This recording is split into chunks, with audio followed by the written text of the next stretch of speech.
Welcome बच्चों। इस video lecture में हम लोग पढ़ेंगे बेयर्स एंड हॉल्ट्स-हेरॉल्ड्स प्रोसेस, जो कि टॉपिक है ICSE board chemistry class 10th। तो चलिए बिना देरी करते हुए वीडियो लेक्चर को स्टार्ट करते हैं।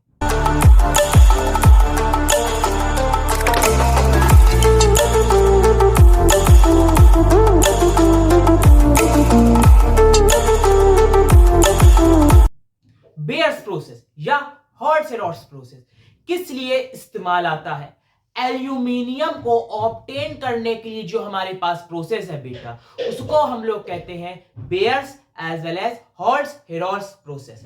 तो हमारे पास दो कड़ियां हैं, यानी पहले हम लोग बेयर्स प्रोसेस करते हैं और फिर उसके बाद हॉल्ट-हेरॉल्ड प्रोसेस करते हैं। यानी कि अगर हम देखें तो सबसे पास जो हमारे पास एल्यूमिनियम है वो हमको डायरेक्टली खदानों में खोदने से नहीं मिलती है।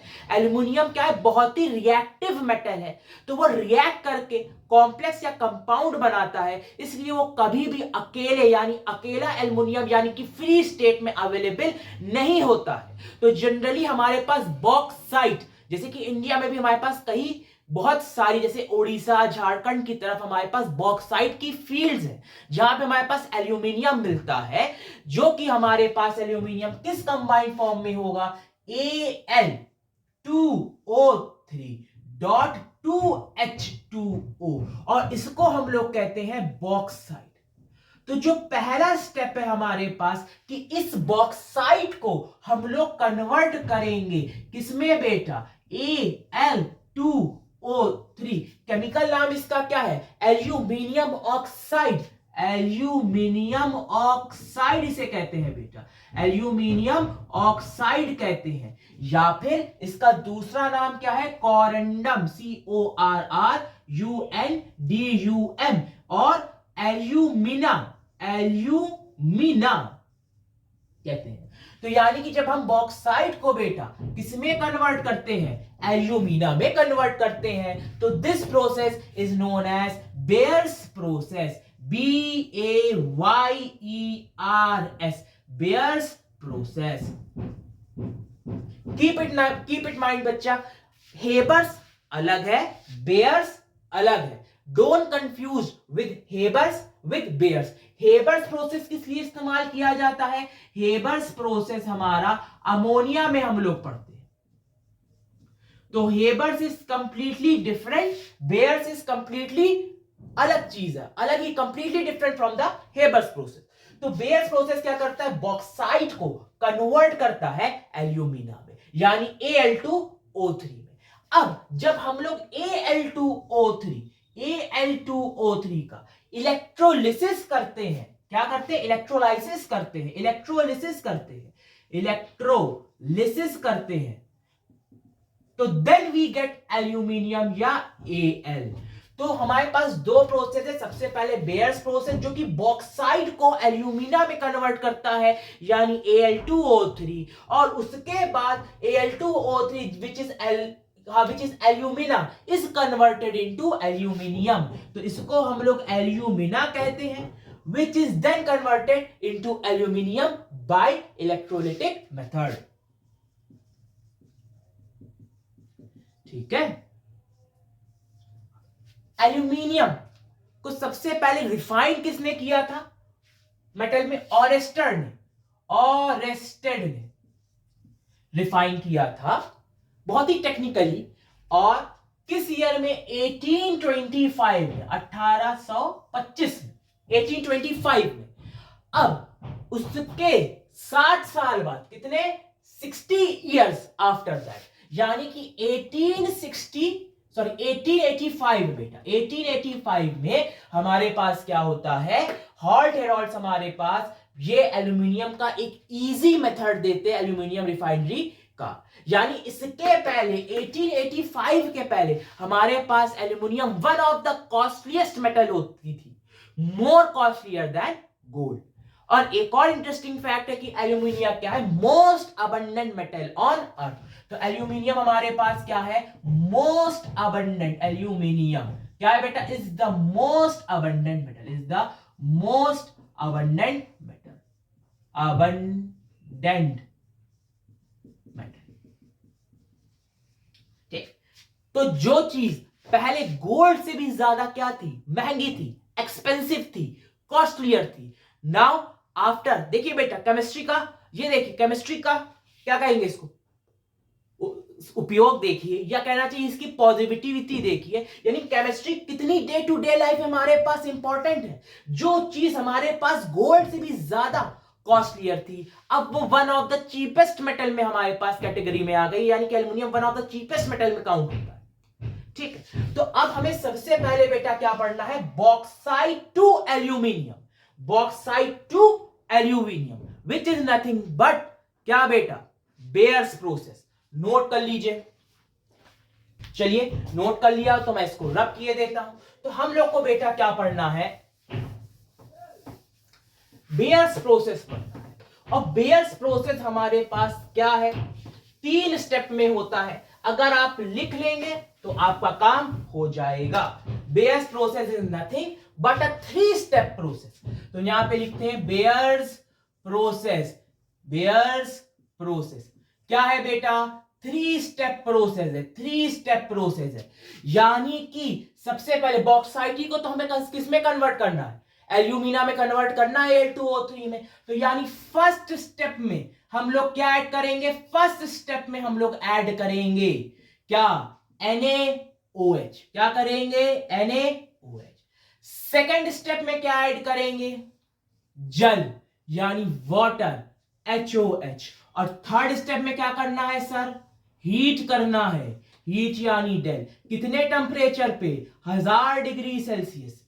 याद रखिएगा बेटा, क्या याद रखना है हम लोगों को कि देखिए बॉक्साइट का फॉर्मूला क्या है, बॉक्साइट Al2O3.2H2O। तो कितने मॉलिक्यूल हैं, 2। तो इन सबको अगर जब भी हम रिएक्शन में यूज करेंगे तो कितने मॉलिक्यूल लेंगे, 2NaOH, 2H2O। और यहां पे जब हम हीट करेंगे तो कितने मॉलिक्यूल को हीट करेंगे, 2 मॉलिक्यूल को हीट करेंगे। पहली बात। Second interesting fact is that कि अगर हम जब NaOH को हीट करते हैं तो हमको मिलता है वाटर, क्या मिलता है, वाटर, जितने वाटर मॉलिक्यूल निकल सकते हैं। जब HOH को हीट करते हैं यानी कि वाटर को हीट करते हैं तो क्या निकलता है, NaOH, जितने NaOH पॉसिबल। ठीक, तो इस बात को हमें ध्यान में रखना है। I hope you might be able to follow till here. तो यहां तक आपने फॉलो कर लिया होगा। अब देखते हैं, यानी बेयर्स प्रोसेस में क्या लेना है हमको, Al2O3 और उससे कनेक्टेड है HOH, HOH। ठीक है, HOH। बेटा क्या ऐड करना है फर्स्ट स्टेप में, NaOH ऐड करना है। ठीक है सर, हम लोग NaOH ऐड कर लेते हैं। कितनी बार बेटा, 2 बार। तो बोलो बेटा क्या बात हो चुकी है, NaOH ऐड करते हो तो वाटर मॉलिक्यूल, जितने पॉसिबल वाटर मॉलिक्यूल है वो निकल जाते हैं। तो एक वाटर मॉलिक्यूल ये निकला, दूसरा वाटर मॉलिक्यूल ये निकला, और तीसरा जो पॉसिबल वाटर मॉलिक्यूल था वो हमारे पास ये निकला। यानी कि हमको मिला फर्स्ट स्टेप में 3 टाइम्स H2O। बचा क्या, Na, बचा क्या, Al, बचा क्या, O। बोलिए बेटा, Na 2 बार, Al 2 बार, ऑक्सीजन कितनी थी, 3 और 1 4, तो 2 2 4। ये वाटर मॉलिक्यूल, ये वाटर मॉलिक्यूल, और ये हमारे पास निकल चुका है। यानी कि देखिए ये तो निकल गया ना, 1 2 3 निकल गया, जिसपे अंडरलाइन है और जिसपे फिगर बना हुआ। तो बचा क्या, Na 2 बार, Al 2 बार, 3 और 1 4, यानी 2 2 4। First step, first step. Second step में ये जो हमारे पास आया है, ये जो हमारे पास आया सेकेंड स्टेप में, ये जो हमारे पास आया है NaAl, O2 है ना भाई साहब, तो इसको हमने O को ऐसे करके दिखा दिया। बेटा ऐसे स्ट्रक्चर होता नहीं है, बट फॉर एक्सप्लेनेशन मैंने इसको ऐसे ड्रॉ किया हुआ है। क्या ऐड करते हैं भाई, वाटर ऐड करते हैं। सेकेंड स्टेप में वाटर ऐड करते हैं, और कितनी बार ऐड करेंगे, पहले ही हम लोग ने आपको बता दिया कितनी बार ऐड करोगे हर चीज को, 2 2 बार। तो यहां पे हमने बोला HOH HOH वाटर को क्या किया, ऐड।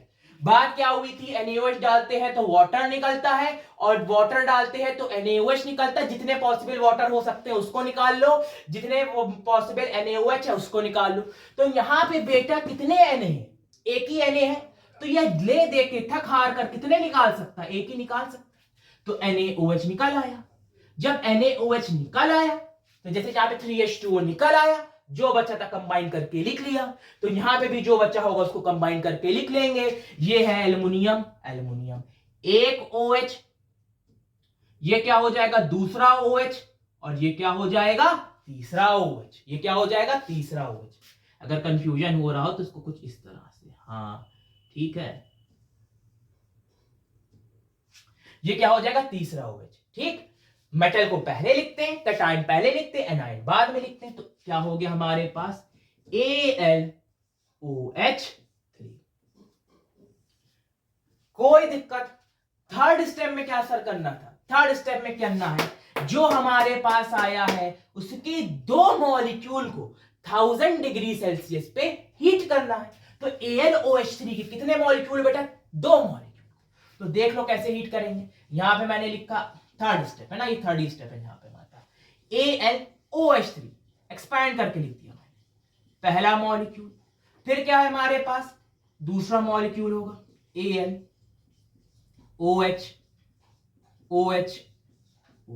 क्या करना है, 1000 डिग्री सेल्सियस पे गरमा देना।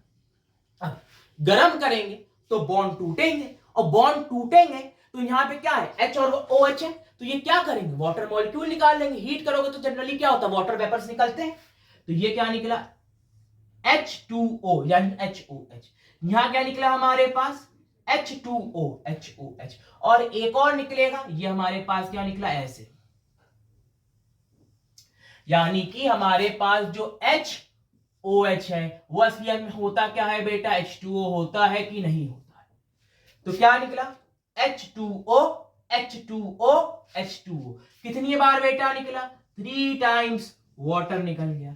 तो बचा क्या एल्युमिनियम, कितनी बार, 2 बार। तो यहां पे एल्युमिनियम को लिखा 2 बार, 1 2 3 Al2O3। तो first step, second step, third step, this is the bears process. तो यही हमारे पास बेयर प्रोसेस है। यानी कि जो हमारे पास Al2O3.2H2O बॉक्साइड था वो किस में बदल गया बेटा, एल्यूमिना में बदल गया। 3 स्टेप्स हैं, और अगर इसको आप चाहते हैं तो मैं यहां पे छोटे फॉर्म में लिख के दिखा दूं। यानी कि सबसे पहले हमारे पास क्या होगा, पहले स्टेप में होता है Al2O3.2H2O।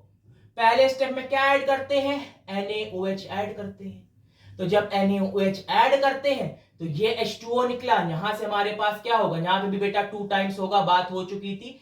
कोई भी चीज ऐड करोगे तो 2 टाइम्स। तो हमको क्या मिलेगा, यानी कि 3H2O निकल गया, प्लस हमको क्या मिला 2 टाइम्स NaAlO2। अब इसका एक मॉलिक्यूल पकड़ेंगे, सेकंड स्टेप NaAlO2। पहले में NaOH डाला था, अब क्या डालेंगे 2 टाइम्स H2O। तो निकलता क्या है हमारे पास, जब H2O डालोगे तो NaOH निकलता है, और बचा हमारे पास AlOH3। अब इसको हीट करना है तो कितने मॉलिक्यूल को हीट करोगे, 2 मॉलिक्यूल को हीट करोगे, बात हो चुकी है। जो भी लोगे 2 बार लोगे, हीट करोगे 1000 डिग्री सेल्सियस पे, जब गर्मा दोगे तो क्या निकलेगा हमारे पास 3H2O भाग जाएंगे, और बचेगा क्या Al2O3। आई होप आपको ये बेस प्रोसेस समझ में आया होगा। अब इसके बाद क्या करना है बेटा, हॉल हेरोल्ड्स प्रोसेस। यानी ये तो अभी आधा हुआ है ना, यानी हमने बॉक्साइड में से Al2O3 में से 2H2O हटाया। अब जो Al2O3 आया है इसमें से ऑक्सीजन हटाना है, तभी तो हमको प्योर एल्युमिनियम मिलेगी, तभी तो उसके बर्तन में आप खाना खाएंगे। तो चलिए इसको मिटा देते हैं, स्क्रीनशॉट लेना है तो ले लीजिए। चलिए, तो अब क्या करना है हम लोग को, hall Harold's process. Halt Harold's process. तो बेयर्स प्रोसेस तो आसान है, बॉक्साइट को बदलना है एल्यूमिना में। पहले स्टेप में NaOH, तो NaOH डालोगे तो वाटर निकलेगा। सेकेंड स्टेप में वाटर डालोगे तो NaOH निकलेगा। और थर्ड स्टेप में जो AlOH3 है उसके दो मॉलिक्यूल को 1000 डिग्री सेल्सियस पे हीट करना है। ठीक, और करना क्या है, जो भी चीज ऐड करना है उसके दो दो मॉलिक्यूल लेने। अब क्या है, hall Harold's process. Hall Harold's process. Hall Harold process क्या है हमारे पास, यानी कि जब हम इलेक्ट्रोलिसिस करते हैं तो खाली एल्यूमिना नहीं लेते, सबसे पहले क्या लेते हैं, cryolite. Cryolite first. Second fluorspar. अब फिर अपना चहीता आएगा एल्यूमिना, हमारी हम सबकी जान एल्यूमिना। क्रायोलाइट क्या है, Na3Al क्रायोलाइट है Na3Al। फ्लोरोस्पर बेटा Ca और एल्यूमिना अभी बात हुई थी क्या था, बॉक्साइट से 2H2O हटा दो यानी Al2O3। अब होता क्या है, ध्यान से देखना है कि क्रायोलाइट कितना रहता है, 60% रहता है। कितना रहता है, 60%। फ्लोरोस्पर 20% और एल्यूमिना भी 20%। सर ये सब ऐड करने की क्या जरूरत है, जरूरत यह है कि अभी जो बिना क्रायोलाइट का जब हम इलेक्ट्रोलिसिस करते हैं एल्यूमिना का, तो क्या होता था, कितना टेम्परेचर लगता है, 2050 डिग्री सेल्सियस। लेकिन क्रायोलाइट डालते हैं तो टेम्परेचर आधे से भी कम हो जाता है, यानी रिड्यूस कर जाता है टेम्परेचर कितने, 950 डिग्री सेल्सियस। तो क्रायोलाइट का यह यूज है कि जब हम इलेक्ट्रोलिसिस करेंगे तो ज्यादा टेम्परेचर की हमें आवश्यकता या यूज नहीं पड़ता। इसकी वजह से हमारे पास फ्यूल वेस्ट नहीं होता, ज्यादा गर्मी पैदा नहीं होती है। ऑपरेटर्स में भी जब ज्यादा हीट एनर्जी देंगे तो वो टूट टाट सकते हैं, ब्रेकेज हो सकती है। तो इस चीज के लिए हमारे पास क्रायोलाइट इस्तेमाल किया जाता है। To reduce the temperature from 250 degree Celsius to 950 degree Celsius, nearly 50% temperature is reduced and brought to half. Fluorspar to increase the conductivity, to increase the conductivity and at last alumina. भाई इसको तो लेना ही है वरना हमको aluminium metal कैसे मिलेगा। तो ये दो चीज इसलिए हम ऐड करते हैं इलेक्ट्रोलिसिस में एल्यूमिना के साथ, फ्लोरोस्पर एंड क्रायोलाइट। ये टेम्परेचर रिड्यूस करता है नियरली हाफ, और ये क्या करता है, इंक्रीज करता है, बोलिए बेटा, कंडक्टिविटी। अब जनरली क्या होता है, हम लोग लिखते हैं डिसोसिएशन रिएक्शन। क्या लिखते हैं, डिसोसिएशन रिएक्शन। क्या है डिसोसिएशन रिएक्शन, सारे एटम को अलग अलग करके लिख दो। Na कितनी बार है, 3 बार Na है। Na पे चार्ज कितना होता है, प्लस।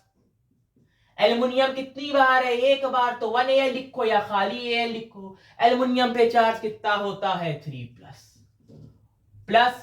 फ्लोरीन के कितने एटम है, 6, फ्लोरीन पे होता है माइनस। सिमिलरली CaF2 अलग अलग करके लिख लो। Ca कितनी बार है, 1 बार, Ca पे होता है 2 प्लस चार्ज। प्लस फ्लोरीन के कितने एटम है, 2, कितने हैं, चार्ज होता है F के ऊपर माइनस। Al2O3 है, बहुत ही इंपॉर्टेंट, इसी का सब काम होने वाला है आगे। Al2 कितने हैं, बोलो बेटा, 2 एल्युमिनियम। एल्युमिनियम पे चार्ज कितना होता है, बच्चे बच्चे को है मालूम, 3 प्लस।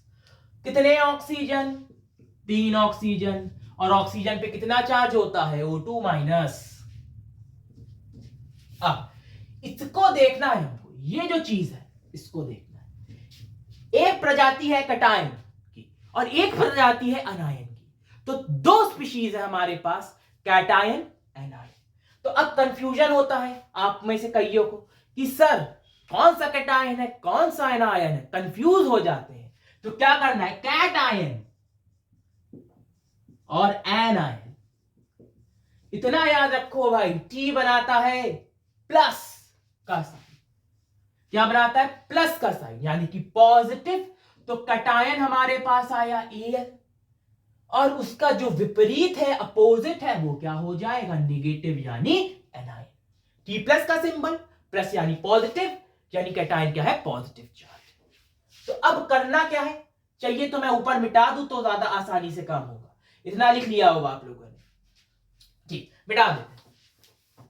तो भाई साहब, अब आप लोग को यह देखना है रिएक्शन एट कैथोड और रिएक्शन एट एनोड। कई लोग कहेंगे सर इलेक्ट्रोलिसिस पढ़ी नहीं, तो आप मेरे चैनल पे क्यों आए ना, इसीलिए आए ना कि बिना आगे पीछे का आए हुए जितना मैं करा दूंगा उतना आप कर ले जाएंगे, और नहीं आएगा तो यहां से आप इलेक्ट्रोलिसिस भी सीख के जाएंगे। ठीक है भाई साहब, कैट आयन एन आयन, तो सबसे पहले हम लोग लिखते हैं रिएक्शन एट एनोड। जिस इलेक्ट्रोड पे एनायन जाता है, जिस इलेक्ट्रोड पे एनायन जाता है उस पे को कहते हैं एनोड। तो एनोड पे एनायन जाएगा कि कैटायन जाएगा, सीधी सी बात है, इस इलेक्ट्रोड पे आया होगा एनायन, तो इसका नाम है एनोड। तो रिएक्शन एट एनोड पे क्या लिखेंगे, हमारे पास क्या है, O है, और कितने O है, 3। तो यानी कि O2 minus, O2 minus, O2 minus. तरीका कुछ नहीं है, एक तरफ लिखो जो पहुंचा है, फिर बना दो एरो, और ठुकरा के मेरा पास इंतखाम देखेगी, यहां पे तुम्हारे पास क्या हो जाएगा, ट्रांसफॉर्मेशन हो जाएगा। यानी यहां पे जो हमारे पास चार्ज है वो चार्जलेस हो जाएगा। जैसे कि यहां पे निगेटिव है ना, 2 माइनस है, यहां पे लिखो O, यहां पे भी 2 माइनस है, यहां पे लिखो O, यहां पे भी 2 माइनस है, यहां पे लिखो O। तरीका यही है भाई, वो चाहे रिएक्शन एट कैथोड हो चाहे रिएक्शन एट एनोड हो, यहां पे लिखो जो पहुंचा है वो लिखा, यानी O2 माइनस जा रहा है, सीधी सी बात है, एनायन जाएगा एनोड पे, ये लिख लिया हमने। अब एरो बनाओ, यहां पे चार्ज था तो उसको अनचार्ज करके लिख दो। अब बोलो भाई, O2 माइनस O में कैसे बदलेगा, यानी 2 इलेक्ट्रॉन उसके पास ज्यादा थे, तो अगर ये वाला ऑक्सीजन लात मार के 2 इलेक्ट्रॉन को निकाल दे तो O में बदल जाएगा। ये वाला भी वही काम करे, ये भी देखा देखी 2 इलेक्ट्रॉन निकाल देगा तो O में बदल जाएगा, और ये भी क्या करेगा, निकाल देगा तो O में बदल जाएगा।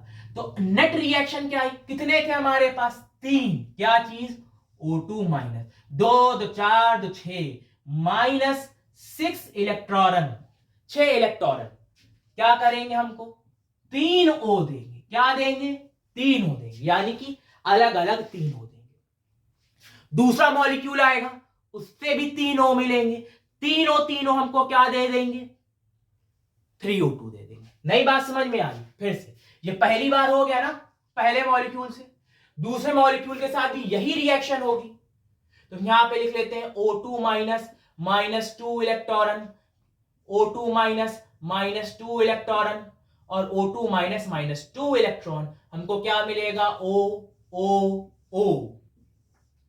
तो ये क्या था हमारे पास, 3O2 minus minus 6 electron will give you 3O। अब अलग अलग, यहां पे 3O आए, पहले मॉलिक्यूल से 3O आए, यहां से आए, तो ये O मिलके क्या बना लेंगे, O2, ये क्या बना लेंगे हमारे पास, O2, और ये क्या बना लेंगे हमारे पास, O2। यानी जो रिएक्शन आई एनोड पे, ये हम लिख सकते हैं क्या, यानी कि पहली बार जो आएगा हमारे पास, यानी पहली बार क्या आया हमारे पास, 3O2 माइनस, 3 O2 माइनस थे, वो 6 इलेक्ट्रॉन निकालेंगे तो हमको मिलेगा 3O। दूसरी बार फिर से आएंगे 3O2 माइनस, वो भी 6 इलेक्ट्रॉन निकालेंगे तो हमको क्या मिलेगा, 3O मिलेगा। अलग अलग, पहले 3O मिले, दूसरे 3O मिले, दोनों क्या दे देंगे, O2 O2 O2। तो हमको क्या मिल गया, यहां पे देख लो बेटा, नेट रिएक्शन कितनी आई, 6O2 minus minus 12 electron will give you 3O2, and which is the required reaction of anode, reaction at anode. I hope you might able to get it. कोई दिक्कत नहीं है, बहुत ही आसान है, बस थोड़ा सा दिमाग लगाना, ठीक है। तो पहली मॉलिक्यूल से 3 मिले तो सब क्या करते हैं, हमें मालूम है, एरो बना के न्यूट्रल करके लिख लेना, 3O लिख लिया। फिर दूसरा मॉलिक्यूल आएगा, उससे भी 3 मिलेंगे, तीन अकेले ये, तीन अकेले ये, मिलके क्या बन गए? 3 दुकानें। अब क्या लिखना है बेटा? Reaction at cathode bulb. तो कैथोड पे क्या जाता है? कैटायन। तो यहां पे लिखो Al3+। रूल क्या है? एरो बनाओ और क्या करो? एरो बनाओ और लिखो यहां पे था जो भी चार्ज रहेगा यहां पे क्या हो जाएगा? बोलिए भाई साहब। Chargeless transformation from charge to uncharge, charge to uncharge. इसके पास 3+ है, तो अगर ये क्या कर ले? 3 इलेक्ट्रॉन ले ले। क्या ले ले? 3 इलेक्ट्रॉन ले ले, तो ये क्या हो जाएगा? Al3+ 3 इलेक्ट्रॉन ले लेगा तो Al में बदल जाएगा। चलिए ठीक, यानी हम ये समझते हैं कैथोड पे जाएगा कैटायन, यहीं पे हम इसको लिख रहे हैं ना। तो Al3+ था, एरो बनाओ, क्या लिख दो? Al। यही तरीका है।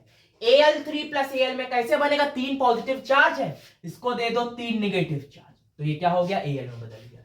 लेकिन ये बात याद रखिएगा, अगर एनोड पे कितने का आदान प्रदान हो रहा है इलेक्ट्रॉन का? 12 इलेक्ट्रॉन का आदान प्रदान हो रहा है एनोड पे। तो कैथोड पे भी फिर हमारे पास 3 इलेक्ट्रॉन का नहीं होगा आदान प्रदान, फिर वहां भी 12 का ही प्रदान आदान होगा। तो यहां पे इसको 12 कैसे करेंगे? 4 से मल्टीप्लाई कर दीजिए। 4Al3+, 4 3s are 12 electron will give you 4Al, and which is the required reaction at cathode. तो this is simply क्या है? The Hertz-Herold process. I hope you might find my video easy and helpful. अगर आपको ये video सही लगती है तो अपने दोस्तों में जरूर से शेयर करें। Thank you.